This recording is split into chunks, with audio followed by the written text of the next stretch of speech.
Je vous remercie. Vous avez une... Thank you. You have 1 minute to take photographs and record videos.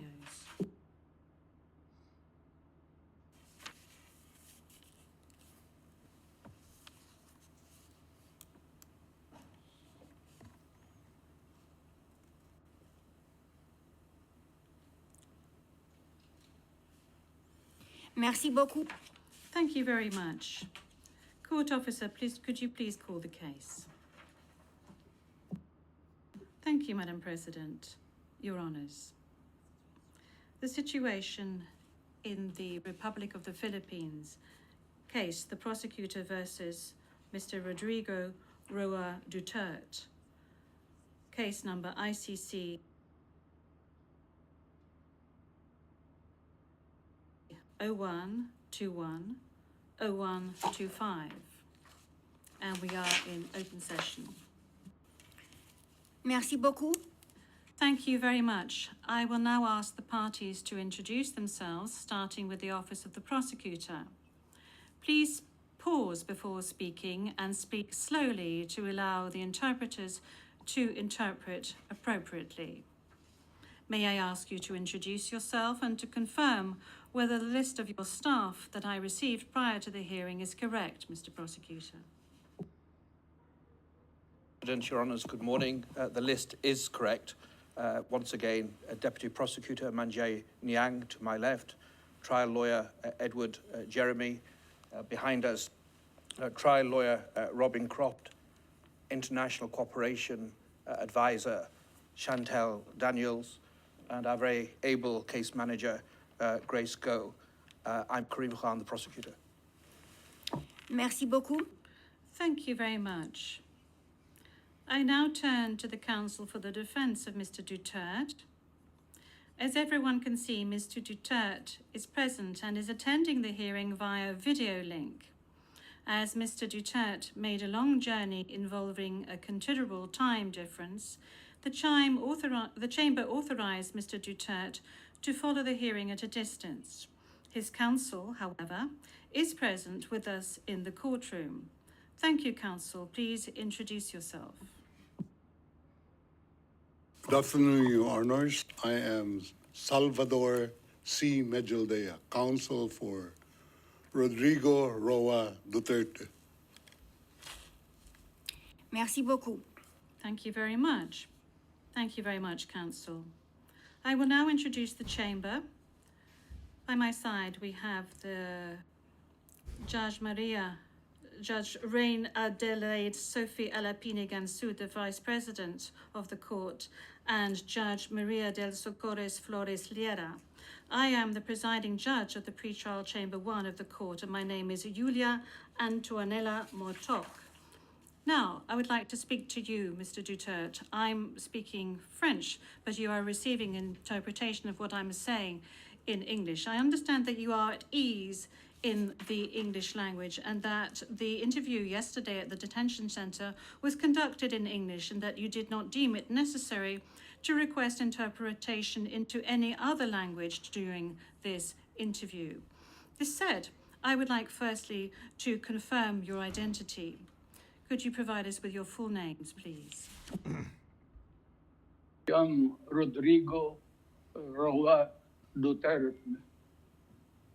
That's my first middle name is Roa. His surname is Duterte.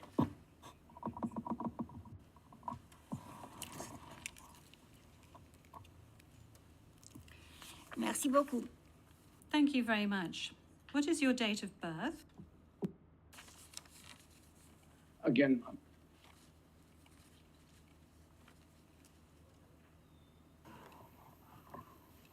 Can we request that the question be repeated?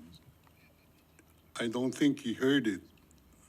Thank you. Repetition from the English booth. What is your date of birth? Yes, thank you very much, counsel. I was asking quite simply of Mr. Duterte what his full names were, and then I subsequently asked him what his date of birth was and what his place of birth is. Is that all right, counsel? yep. Of course, I did. My birth the day is March 28, 1945. I was born in the province of Leyte in the Philippines.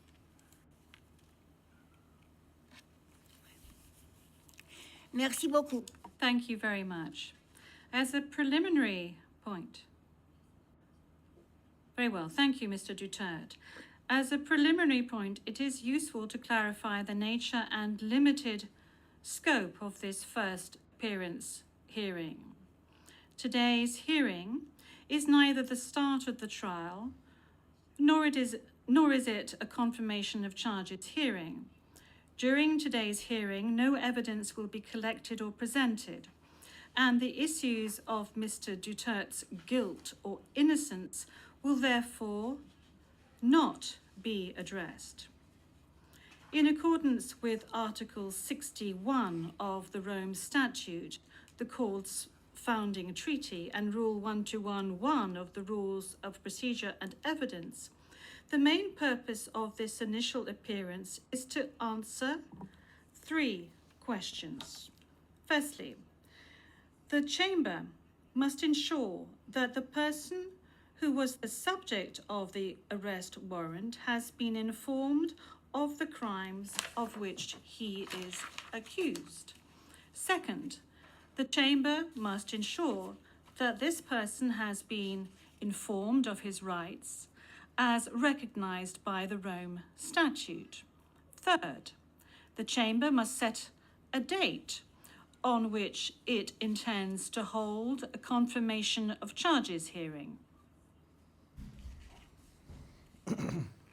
The Chamber notes that your counsel, Mr. Duterte, filed 2 motions, one in relation with today's hearing, and you may be aware that these 2 motions have not been accepted by the Chamber because of the nature of today's hearing. No further discussion on the matter is necessary during this hearing because, as I said at an earlier stage, the aim of this hearing today is to introduce the parties and to ascertain the charges and to set a date for the confirmation of charges hearing at a later stage. With regard to the first point, I recall that Mr. Duterte has received a copy of the warrant for his arrest and that a redacted version of the prosecutor's application for the issuance of the warrant of arrest is public. I will now ask the court officer to read the charges against him. The charges will be read in English. Please, over to you, Madam Courtroom Officer. Thank you, Madam President. Your honours.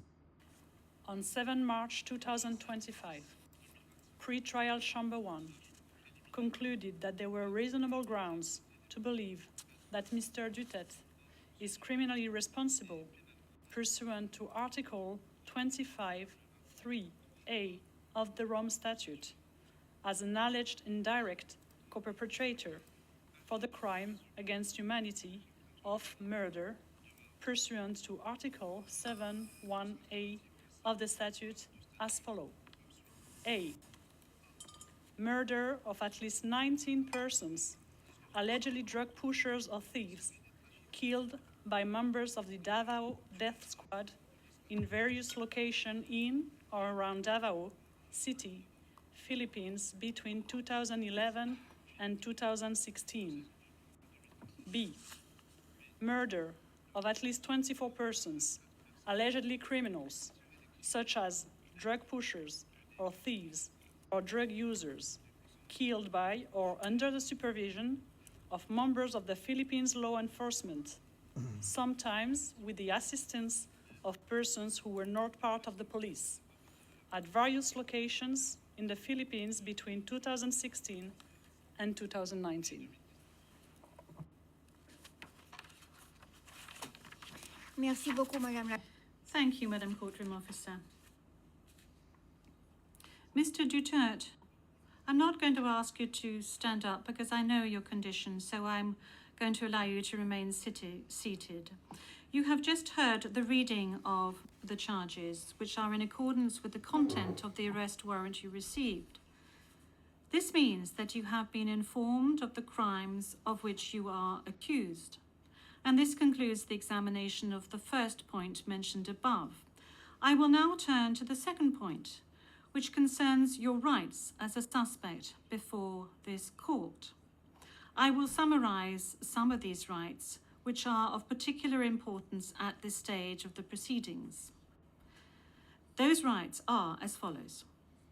You can benefit from the assistance free of charge of a competent interpreter and benefit from the necessary translations to meet the requirements of fairness. You have the right to have the time and facilities necessary to prepare your defense and to communicate freely and confidentially with the counsel of your choice. You have the right to remain silent, and you cannot be forced to testify against yourself or to confess guilt. You can also make statements in your defense without taking an oath. In addition to any other disclosure provided for in the statute, the prosecutor must disclose to you, as soon as practicable, evidence in his possession or at his disposal that shows or tends to show your innocence or to mitigate your guilt, or that could undermine the credibility of the evidence against you. At the confirmation of charges hearing, you can contest the charges, challenge the evidence presented by the prosecutor, and present evidence. There will be no trial if the charges are not confirmed or if the proceedings against you are completed. You have the possibility to make an application for interim release pending trial. And finally, Mr. Duterte, you have the right to be informed as soon as possible and in detail of the nature, cause, and content of the charges in the language that you fully understand and speak. Counsel, have you understood? We're listening, Ma'am. We're listening, and before it ends, may we be allowed to present a manifestation on the circumstances behind the delivery of Mr. Duterte in this chamber.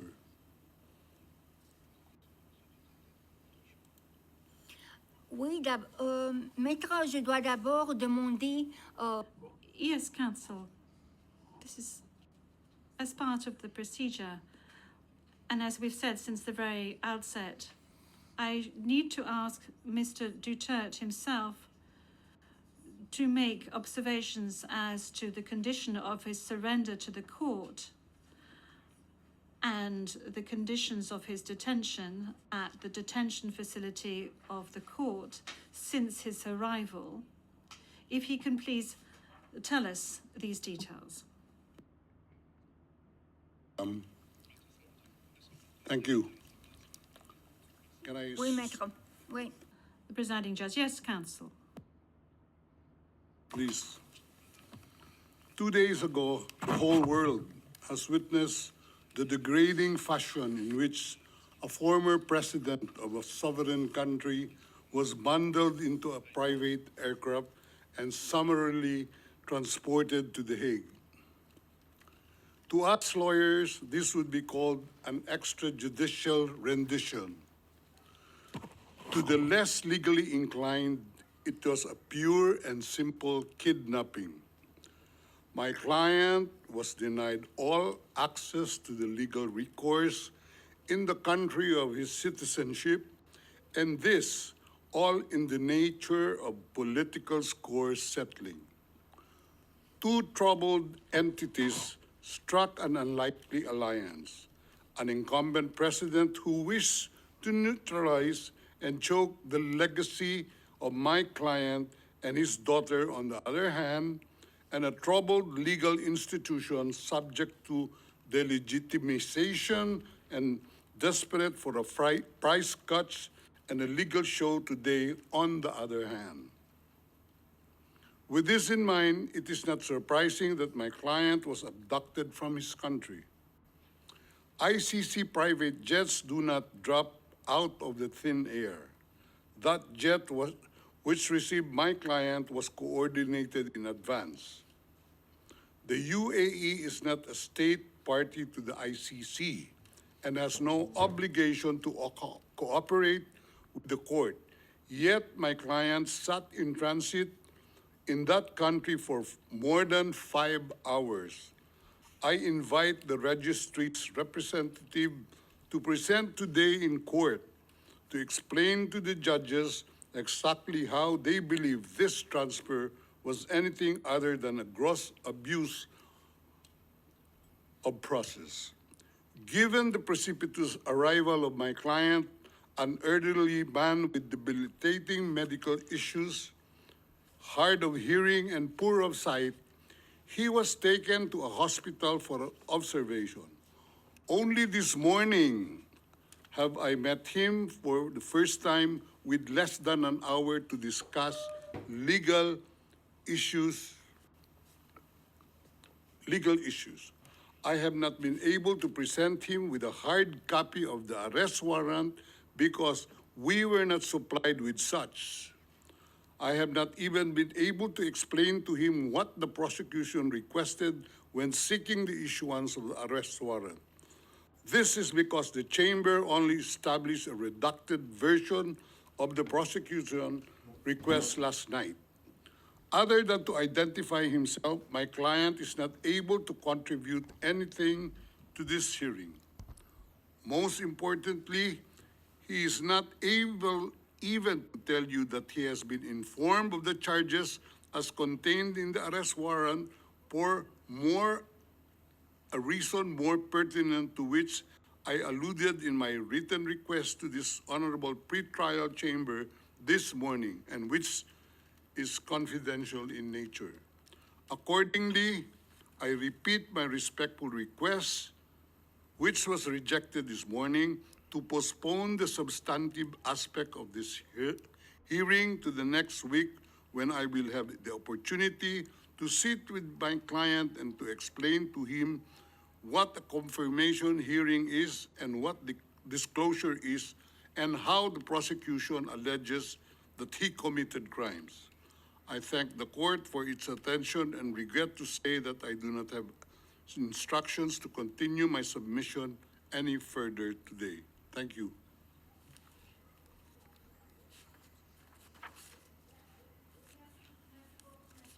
D'abord, concernant Thank you, Counsel. Now, with regard to the health issues of Mr. Duterte, I believe that the court has taken specific measures with regard to his health situation, and I note that subsequent to his arrest and when he arrived at the detention center, the court's doctor was of the opinion that you were fully mentally aware and fit, and that you have undergone further checks and tests at the detention facility.